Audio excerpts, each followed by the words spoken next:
What up, artists? My name is Dwayne Jones. I'm the creative director and founder of a lifestyle brand called Art Pays Me.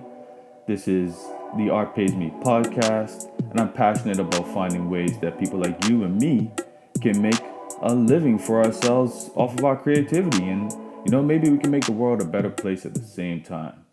Let's get into it.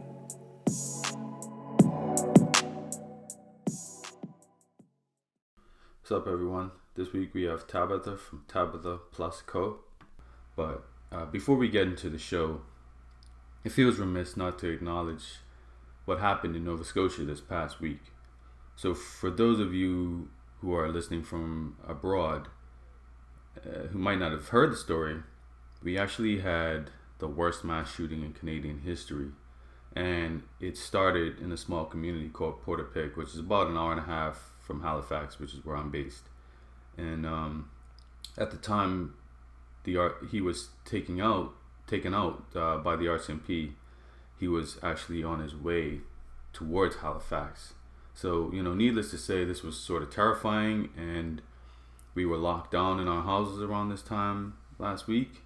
And, for the whole week, basically, the province has been on edge. There have been a lot of false reports because people are just thinking they heard certain things, or just been extra on the look when anything looks suspicious. So me personally, every time I go outside my house, or every time I go around a dark corner inside my house, I'm paranoid that there's someone waiting there. So add this to the fact that there's a global pandemic going on, and it's been challenging for all of us. And I just want to take some time too to say, my brother-in-law, Langy Beats, who did the theme song for the show, is from Portapique, which, is where this thing started and lost people in this tragedy. And also my most recent guest, Luke James, from the last episode, make sure you check that out. He actually lost friends and family. He grew up pretty close to that area as well. So I just want to offer my condolences to them and to everyone who lost friends and family during this senseless tragedy. I also want to say thank you to the RCMP officers and all the frontline people like Heidi Stevenson, who lost her life responding to this thing. And I've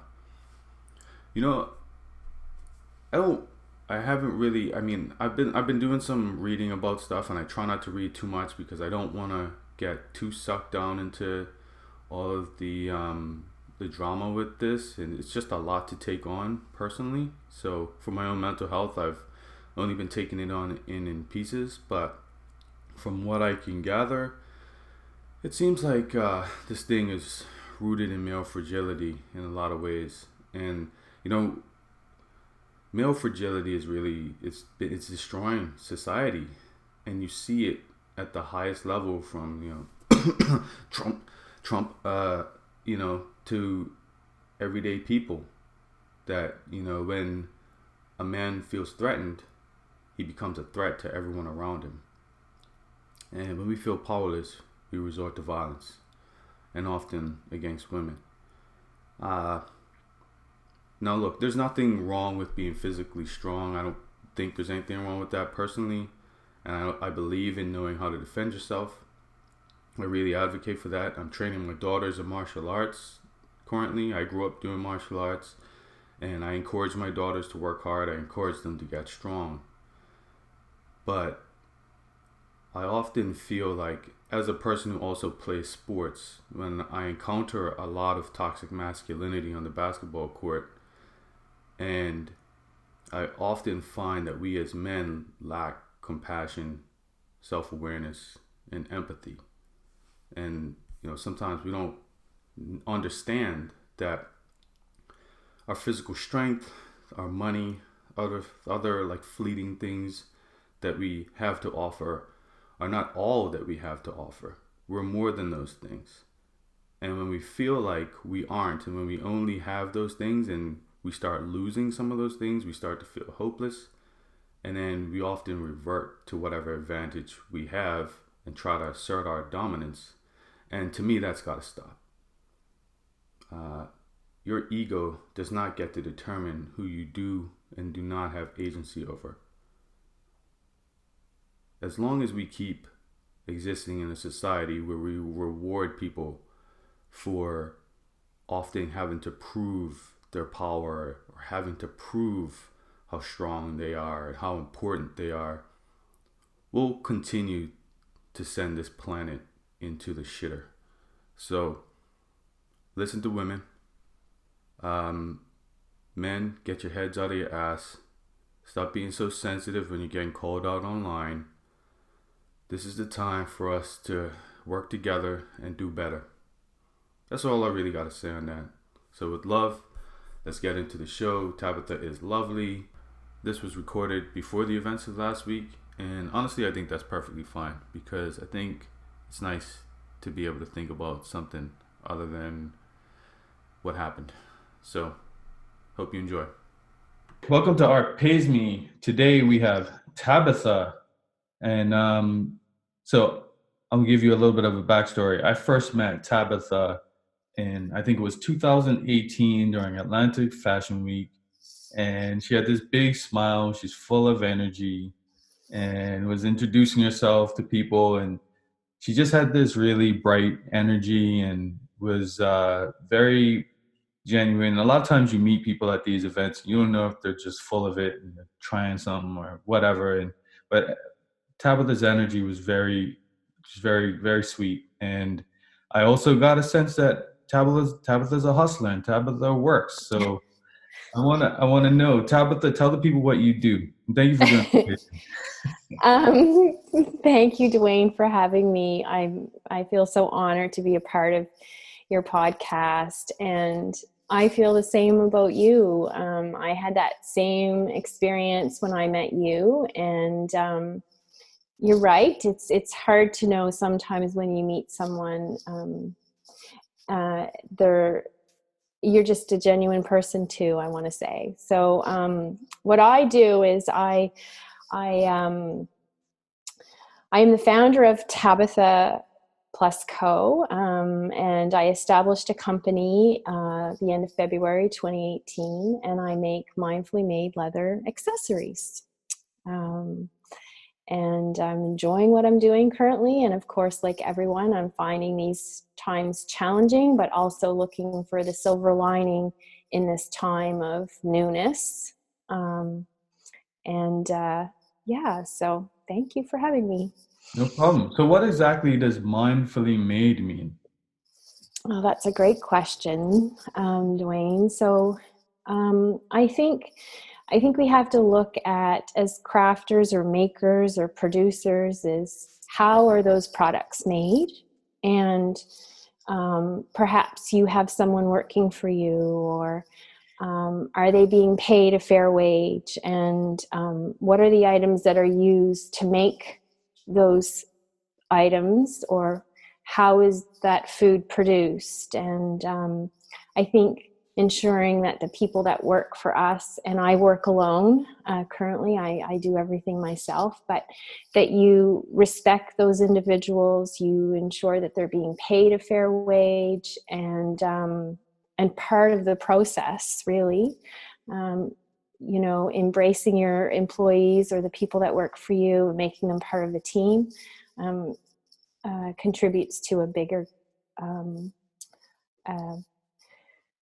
just validates them, and a company will flourish when their employees or staff is treated in a kind way. And so mindfully made, I make all the items myself using my hands and machines, and I source to the best of my ability raw materials that have come from an ethical place. And mind you, that's not easy to do. Peeling back the layers of where you get those items coming through a wholesaler, and then trying to find out, where those items were made and in what country. And it's really challenging. So transparency is important, but it isn't easy, and I'm certainly not there yet. It's a work in progress. But for instance, the zippers that I use are Canadian and Swiss made, and the thread I use comes from a Canadian company. So I think just asking those questions is really important today, and more so than ever now. Given our certain global crisis, slowing down and really being mindful of the purchases we make and the story behind them. Mm. Yeah, that's great. I try to do that too. I don't make my things myself, but as much as possible, I try to source from people. Like I use a factory in Ontario for my t-shirts, and they participate in that We Make Your Clothes campaign, and I just it's important to me as well that, but the logistics of it are sometimes something that people often overlook. That Mm. it's not always easy to do that. It's a lot easier sometimes to do things the other way. That's right. Yeah. Yeah. Yeah. No, it's hard. It's peeling back those layers and asking those questions and hitting a wall and then having to go around to try to find out more answers. And I can say that, you know, hearing that, you know, you've sourced and having things made, in a manufacturing company in Ontario is great to hear, and asking those questions. And this is Earth Month, Mhm. and April 22nd is Earth Day, and April 20th to the 26th is Fashion Revolution Week, which was established after the collapse of the Rana Plaza in Bangladesh, where over 1,000 factory workers were killed and injured, and so it's that, you know, this is a time, and I think we should always be asking it, for sure. But now, you know, given everything that's happening, and, you know, do we really need, you know, it's about buying quality items and knowing the makers and the people and the story behind it. And your company has a great story in what it's doing as a voice, to speak for others. And so I think, yeah, this is such a time for change, and I hope that we can all take this time to look for those silver linings and reflect on our decisions and what we're buying and who's making our items. And yeah, so Yeah, bravo to you. Bravo to you, Dwayne, for absolutely. for for Thank you, Tabitha. Um, so let's take it back a little bit. Where did you grow up? Oh, yes. Well, so I grew up in a small community known as Dayspring, which is in Nova Scotia, and it's situated along the Have River in Lunenburg County. And I still have family there, and I visit there, well, up until recently, you know, quite often. I have I have grandparents and sister there, and my mom and aunts and uncles, so, and lots of friends still, because I went to school there. So that's where I grew up. Okay. And you're currently based in Nova Scotia still. I am still in Nova Scotia. I am now relocated. I've moved around quite a bit during that time of, since being in my home community of Dayspring. So through school and work, I've moved several times over the course of my life, and now I'm recently relocated to the town of Pictou, Nova Scotia. And it's interesting because I grew up on the south shore of the province of Nova Scotia. And now I'm located on the north shore. So Pictou is, yeah, so Pictou is on the north shore of the Pictou Harbor in Pictou County. And there's a little over 3,000 people that live in the town of Pictou.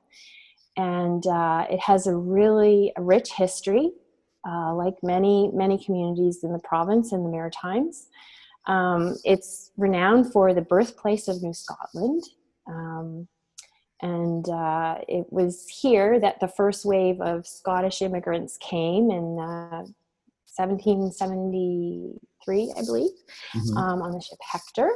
And I can actually see the ship Hector from my new home. And my new home was built in the 1800s. So it's new to me, but it has a lot of story and history behind it, which I'm learning. And at one time, it was even a shoe cobbler. So it's quite interesting. Yeah. Okay. So that's interesting. But Yeah. it's funny. Bermuda, where I'm from, it's often sort of broken up between South Shore and North Shore too. So I always That's find it interesting. Yeah, that's really neat. Yeah. Well, you'll have to come visit sometime to bring Yes, your family, and you can come and visit. Come and visit. I would love that. for sure.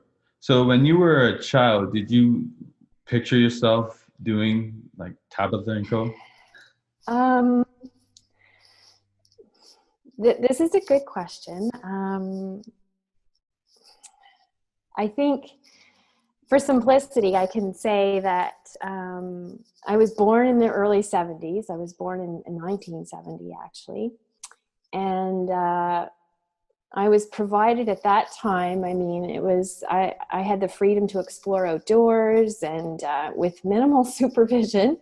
I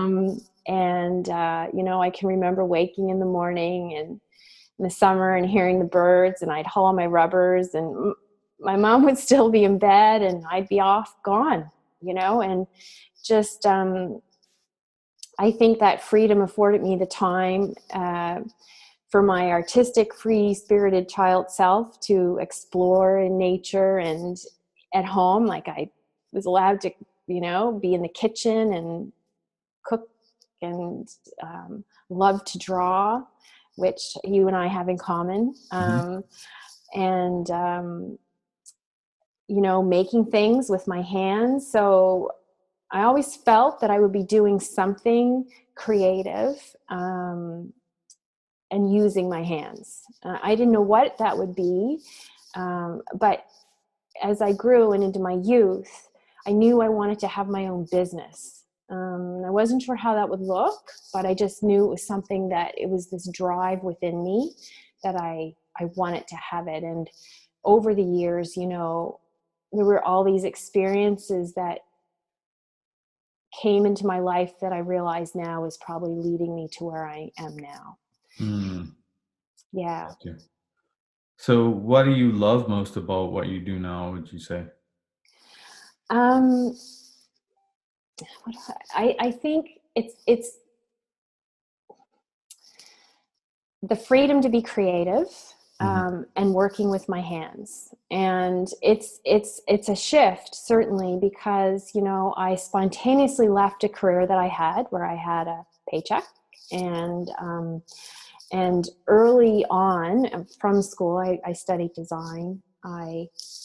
Um, I worked in the industry and manufacturing and such, and then I kind of had a family and left that and stayed at home with my children. And I went back to work, and I just wasn't happy. And I just decided one day, I'm in my late 40s. What am I doing this for? I'm not happy. And I kept trying to weave creativity into what I was doing, and it didn't fit.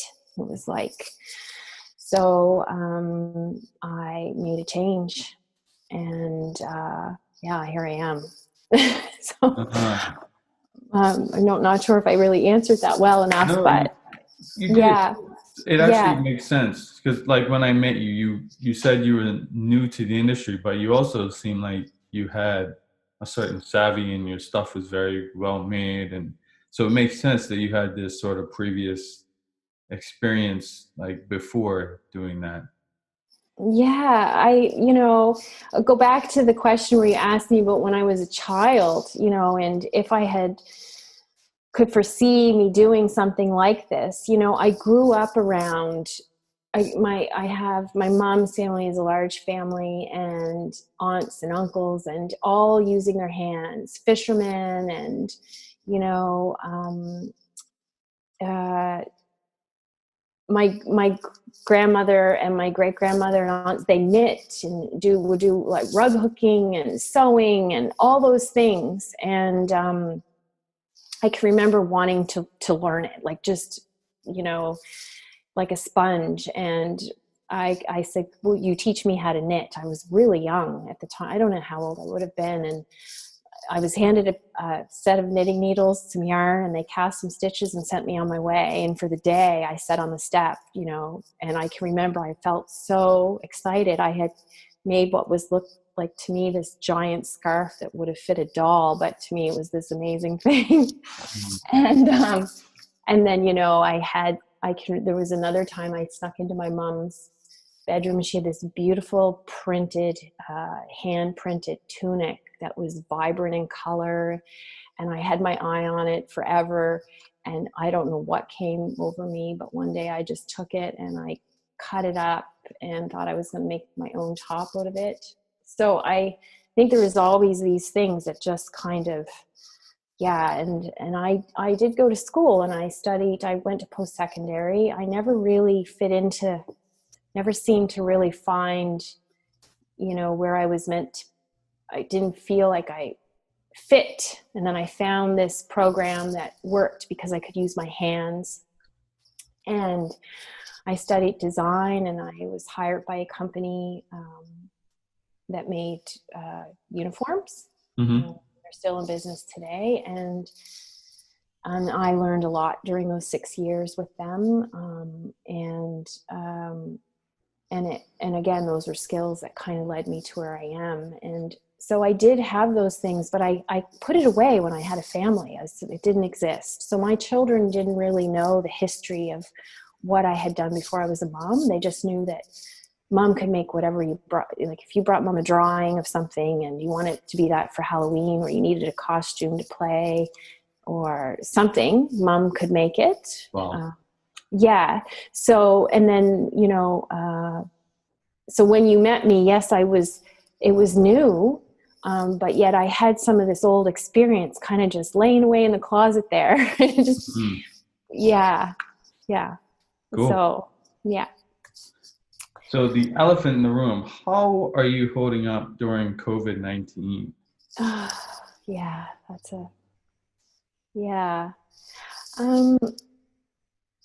I'm doing okay, Dwayne, and my family's doing okay. We're healthy. We're adjusting to this new way of living. And every day I'm looking for that silver lining each day. And I think it's important, once the shock, wore off a little bit and you're kind of like, okay, so, this is it.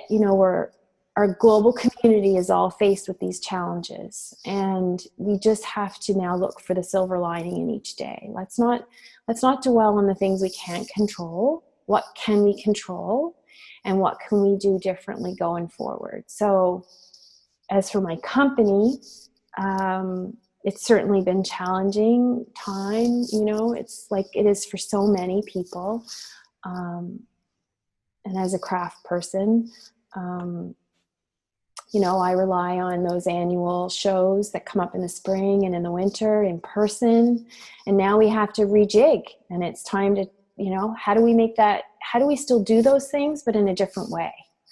And I think there's so many wonderful things that can come from this challenging time and unfortunate time. I mean, it's scary.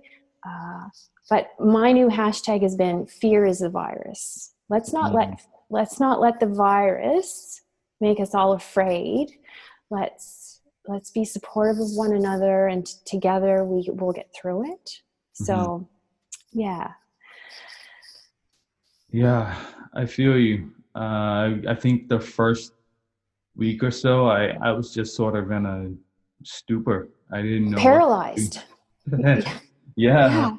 It was like you're torn between, as a business owner anyway, like as a business owner who's doing okay. Like my family's safe. My family's, we're not at financial risk at the moment. So I had this guilt, almost like this survivor's guilt, but then also feeling like I should do something, but also I still have a business that I want to grow. And how do I try to sell things to people in a moment when people aren't really when people are just looking to survive? So there's a lot of things. So as a result, I just felt numb. Like I don't really feel like I can To be honest, I haven't told anyone this, but I was close to just like quitting doing all of this. No. Yeah, Don't. it was Yeah. like I don't want to do it. Like it just my motivation was completely gone. But then, stuff like what you're talking about, where you just try to find that silver lining and try to recognize where we kind of fit in helping the world be better, then we can do that. And maybe it might mean pivoting a little bit. Maybe it might mean rethinking how you do things, but you can Yeah. still keep doing it. Yeah. Well, I'm glad you're still here. Well, I'm thank glad you didn't stop. Yeah. We'll all get through it by you reaching out, and us doing this today is helping. We're sharing stories, and it's all these little things make a difference. And as a whole, together, um, we have to believe that it's all going to be okay. And that's, we have to have hope, and I do. So, and I believe in what you're doing, and I'm really grateful to be here. So, and allowing me to share a little bit of my story with everyone. So Yeah. thank you. Yeah, So when I met you before, correct me if I'm wrong, did you mention that you had a mentor that sort of helped guide you along? I did. Yeah. So in 2017, I left a job, and that I was not feeling fulfilled anymore, and just constantly wanting this creative little spirit to come out, that I kept putting the mason jar lid on, and finally one day it just kind of popped, and away I went. I had met a gentleman, probably now 10 years ago, through just through a mutual friend. And he had a successful leather business, very skilled craft person.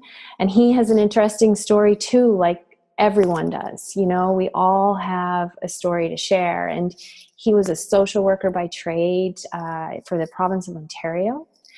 He went on a vacation to Europe, and he ended up retiring and spending 2 years in Copenhagen on a commune, and learned the trade of Dutch clog making.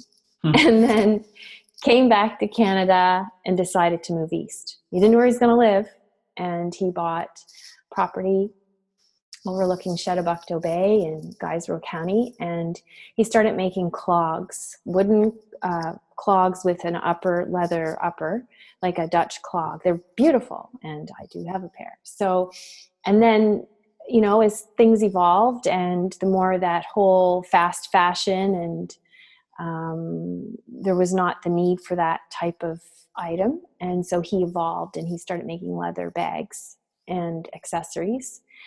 And so when I met him, he was doing this, and I've always been, in my adult years, I've always been drawn to leather.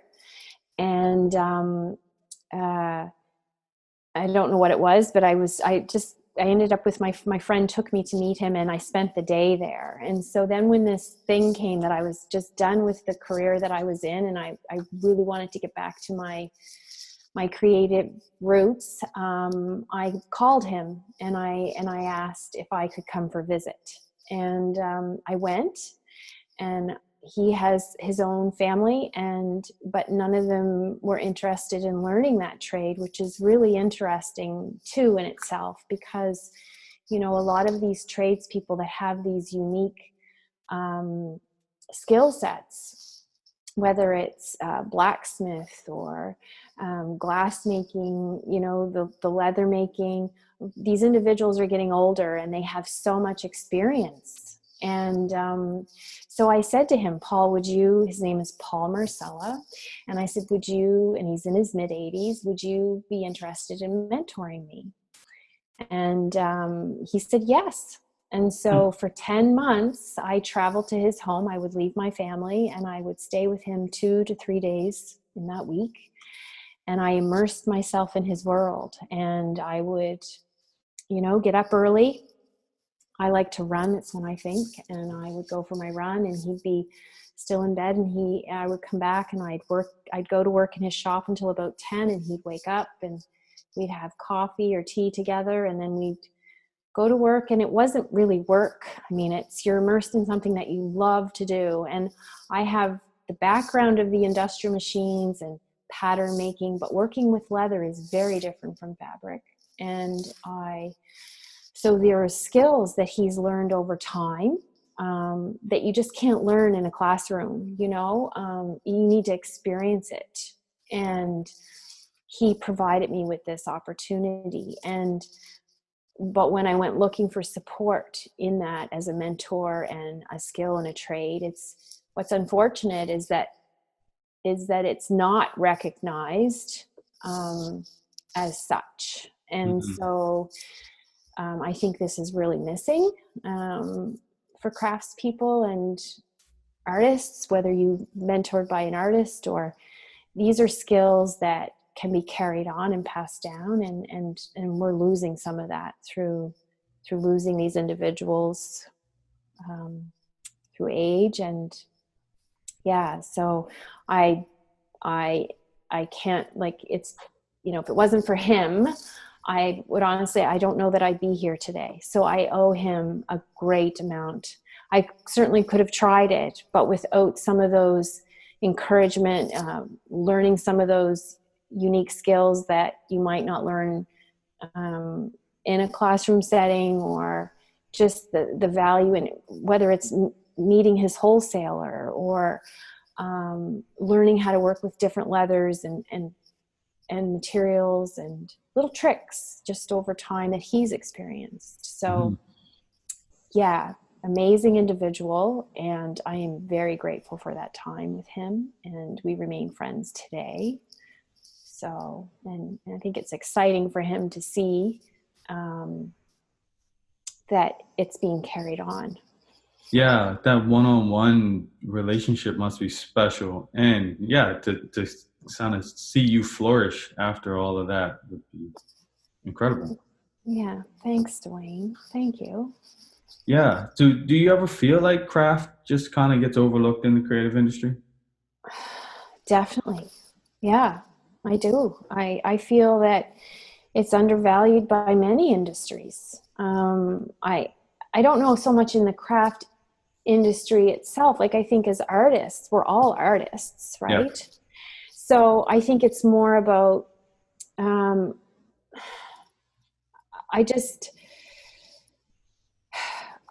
I feel that they're not, when you think of skilled trades that are, whether it's a carpenter, that's a skilled trade, an electrician, and I have many family members and friends that are part of those trades. This is a trade too, right? Yeah. And so, but the same opportunities aren't there for what I do. Mm-hmm. So I was traveling to Paul's, and then I thought, well, there must be something that I can tap into here to help me with the costs of me going here. And I'm trying to, learn a new skill. And there really isn't a lot. There's a gap, available for that type of support. And so I was shocking, because it's not recognized. I can't, so I think, I don't want to say that it's undervalued in the craft industry, but I do feel that it's undervalued in the creative industry. I do feel in general as an industry, we're undervalued. Okay. Right? I feel. And you have to look at whether it's a shoe cobbler. Think of that these are important skills that I think we're going to see needed in the coming years due to what we're currently experiencing. Yeah. Right? We are so used to going out and buying that pair of shoes when the other ones wear out, but what's wrong with the shoe cobbler that could fix those shoes? And you break that favorite mug, but there is a potter that's in your community or town or city that that makes those items that you can go buy and know that it was made in your community by someone that you know. And instead of going off to that big box store and buying something that you have no idea what that individual might have went through that was part of that process to make it. So I feel we're undervalued in the creative industry as a whole. Good point. Good point. So with that said, do you ever, I don't know how your business is structured, do you sell exclusively in person at markets? Do you have wholesale partners? Do you sell through your website? How does that work for you? Yeah, no, that's really good question. So, and you might have to help me stay on point here, but so predominantly right up until this current situation that we're in, the majority of my sales was 95% in person. So this is certainly a challenging time for me. And even though I feel I've worked really hard at setting a solid foundation, trying to do everything right in building my company. So I have an amazing website that was, that I looked at different companies, and I found a company along the South Shore, which I didn't know of until I went looking. It's called Sky Sail Brand. And they've worked with me to help me with my website. And over time, I found different individuals that have gifts, such as a photographer and such, to help with that. But having people buy through a website it's work. It takes work to do those things. And so predominantly right now, up until this point, it was in-person sales. And so now it's time to pivot and look at how if someone's interested in a product, they can reach me in other ways. And so I'm open to doing bespoke items and working with individuals and collaborating on making an item together, or things like that. So, reaching out to me through the website and direct messaging me through some of the social media platforms. But yeah, certainly up until this point, it's been in person. And so now we all have to kind of pivot and figure out how we are going to, the people that like our products and wish to treat themselves to an item, how can they find us easily? Because we might not be at that local market, or we might not be at that summer show in the park this time. And so how is that going to look going forward? And for wholesale, no, at this time, I don't have any wholesale contracts, but I am a member of Craft Nova Scotia, which is part of the Canadian Craft Federation. And they have a store, a designer craft shop located at Pier 21. And my goal for this year was to get some of my items in there. But obviously that's not going to happen right now, but they are very good to help as a craft member. They do help promote the different individuals that are members. And I'm also a member of Craft PEI and Craft New Brunswick, so which falls under the Canadian Craft Federation. So, but I do not wholesale. So now I can't remember if that's answered all of your questions there, Dwayne. So you can ask me others if I didn't answer them. No, you did. You did. Wholesale is always an interesting thing. It's something I've gone back and forth about whether I want to do it or not. Yeah. And I actually decided this year that I was going to pursue it more seriously. And so I think I might have caused all of this stuff to happen, because no one's really. Well, it's interesting that you bring this up, and I was going to ask you that if you were as a business owner. So it's what I'm realizing though is it's okay to do a little bit of both. You don't have to pick one over the other, and you have to find. I think it's important too to find if you're going to wholesale with an organization, company, or however that looks. do they align with your values, and does it fit? Yeah. And it's okay, if someone is wondering this, it's okay, to think about it and park it, and make sure that it feels right. And I haven't found that right fit yet. So Yeah. initially I was, oh gee, I've got this interested party, and I'm like, oh, and you feel like, oh, when I got to make this decision, but wait, yeah, you're driving this bus, and you get to put the brakes on and say, I think I'm just going to park this for now and really think about it and figure out if it feels right. Yeah. Right. So it's okay, but it's different. And I'm proud of you that you found the right fit, and you didn't start this, and this engine will, start up again, and it will be okay, Dwayne. But yeah, it is definitely, you're taking a different step, and it's trying to figure out, how will this work? And it may not, but you tried it then, right? Yeah. So like for me, I've always sort of taken that hybrid approach. Like I do have a small wholesale contract, and then I have it's a company in Bermuda that was wholesaling from me recently, and then I had Make New that I was doing consignment with, and then selling through my website, and then selling in person. And I always found selling in person was my best route as well. Mm. It's just harder for me to get the opportunities to sell in person, but yeah, I agree. And the fact that, well, we're kind of all now left in this situation where we have to be our own retailers and take more control over the space. So like we were saying before about a silver lining, this is almost forcing us now to really think about how to take back that control and dictate where direction our businesses go in. So, well, yeah. Yeah, exactly. And I think being the face of your brand is so important.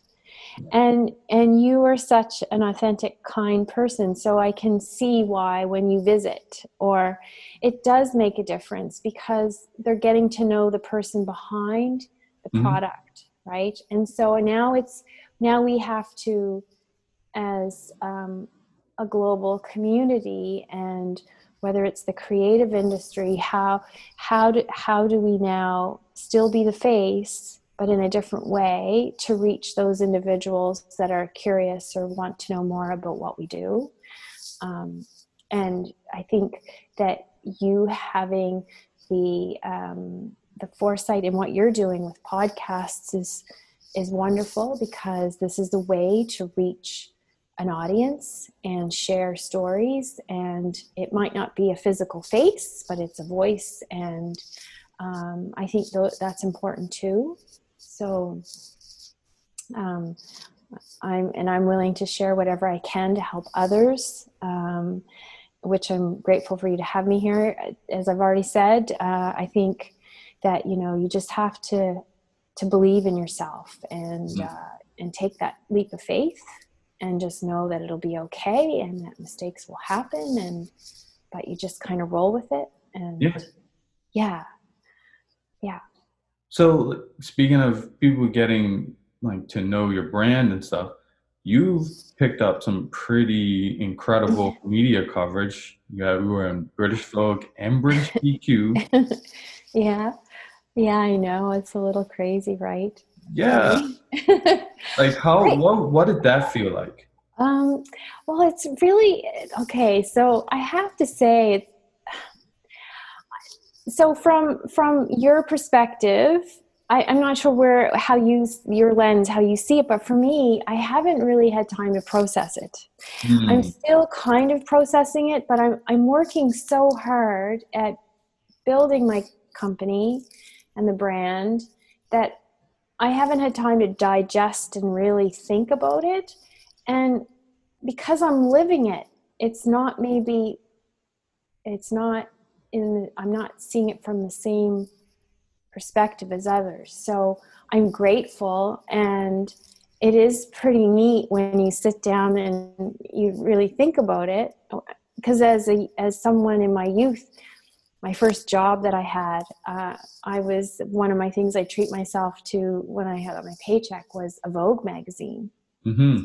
And for years I kept them, in my moving around, and then they're gone now. And I kept one, and because over the years I've moved so much, but it's kind of, yeah, it's just pretty neat, and I'm grateful for it, but I also haven't had time to process it. And I think so for anyone out there wondering, this is one of the positive things and takeaways from social media. And I know that there can be lots of negatives, but if you look at it as a tool in a beneficial way, this is it. So that's how this came about, in a simple answer. So, I do all the social media, and I do, when it comes to the graphics, when I promote that I'm in a magazine, I've hired the company Sky Sail brand in Mahone Bay,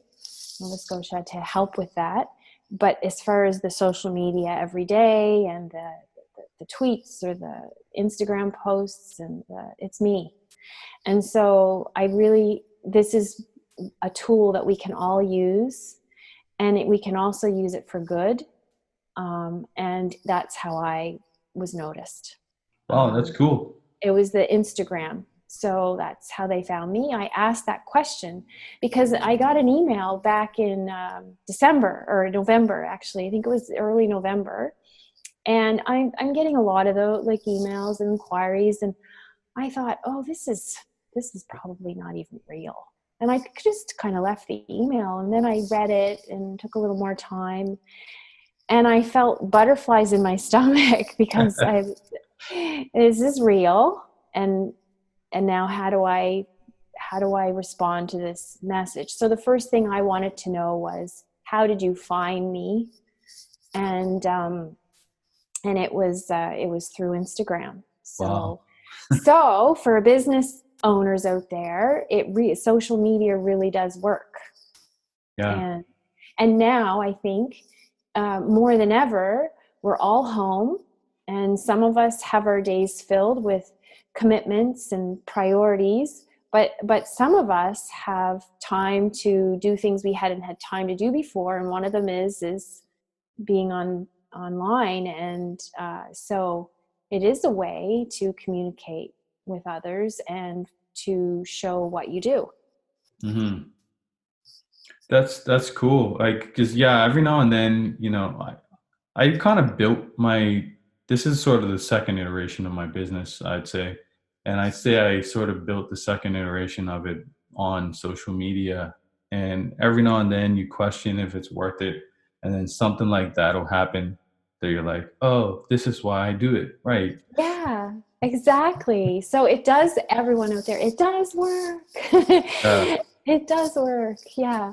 But you know what? I think you're doing the right thing about sort of, I know people say you should celebrate the wins, and I'm a believer in that too. But I remember the first time I got covered in a newspaper or a magazine or something, and then I was so proud of myself that I just sort of relaxed and stopped doing what I had to do.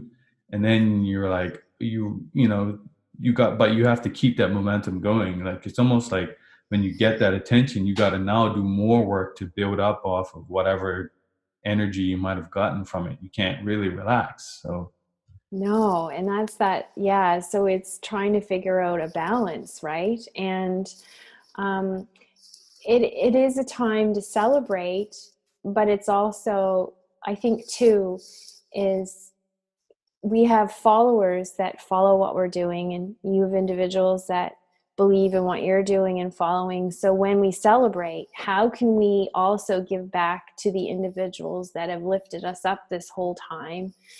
And I had this idea to make bags, mm-hmm. but I honestly, this wouldn't exist if I didn't have people believing in it and people purchasing the bags because they believe in the story and me and what I'm doing.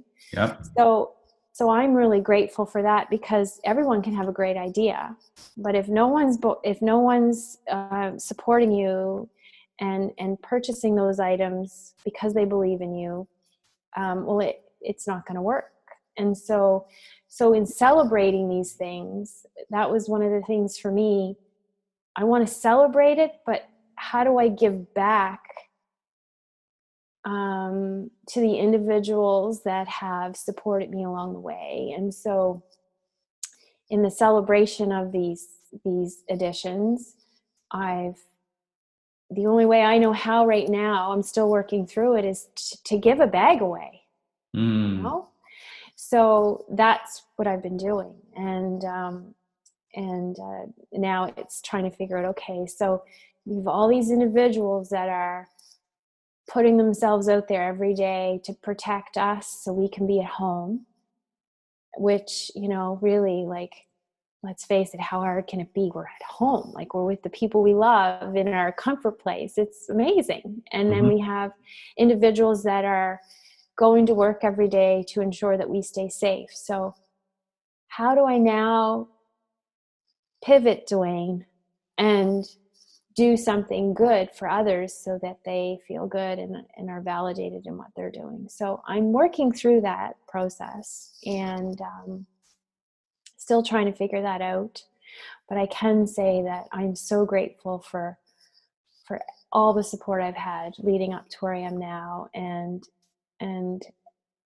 it's, no matter where this road goes, this journey, and for me in this adventure, it's really important that I give back somehow to the people that supported me along the way. Yeah, it's a very thing. Cool. So if there was any piece of advice you would give an artist or craftsperson who are looking to, I don't know, follow their dream like you kind of did, what would it be? Yeah, well, if it feels right in the bottom of your belly, in the core, really feels right, and it's your passion, it's really meant to be. So don't let the noise and the static and all the naysayers and, that, just go for it. I mean, really, what do you have to lose? What? It doesn't work? Okay, so then you can go get a job somewhere or try it. Because do we want to look back and say, I should have done that? Or, that's where I was. You have to believe in yourself. And what's the worst that can happen? It just, it doesn't work. So, okay, it didn't work, but you can always find something else. And so go for it is what I say. And listen to the tribe of people that will lift you up and believe in you. And just ignore the other things, the other noise, because there will always be people that try to snuff out that fire in your belly, but they're not the people you're meant to surround yourself with. And just be with that tribe and believe in yourself and go for it is what I say. That's what I did. I jumped in, and here I am. I'm still here. I don't know where it's going to take me, but you just have to be open to the possibilities and to change, right? And we're at a time of change. So it's scary for all of us, but together we're all going to get through this, and it's going to be okay. It really is. I mean, we just have to be open to change, though, because it's not going to necessarily be the way it was before, but change is good, and it's okay. We're going to be okay. I love that. You know what? I'm also going to jump onto that part of the people who might try to smash out your fire or whatever a little bit. Yeah. It's a tough one. And sometimes they do it meaning well. That's where I find I have a difficult time with it, because sometimes they mean well and they're doing it because they want to protect you from the failure. And right. but if you're not happy, you're not happy. Yeah, you're not. That's it. And so think of all the wonderful things that have come from failures. You have to try something, and it may not work the first time, but then you learn from that, and you look at what you can do differently to make it work the next time. And look, we're all resourceful and resilient, and you just, don't let fear hold you back. It's fear that holds us back. Mm-hmm.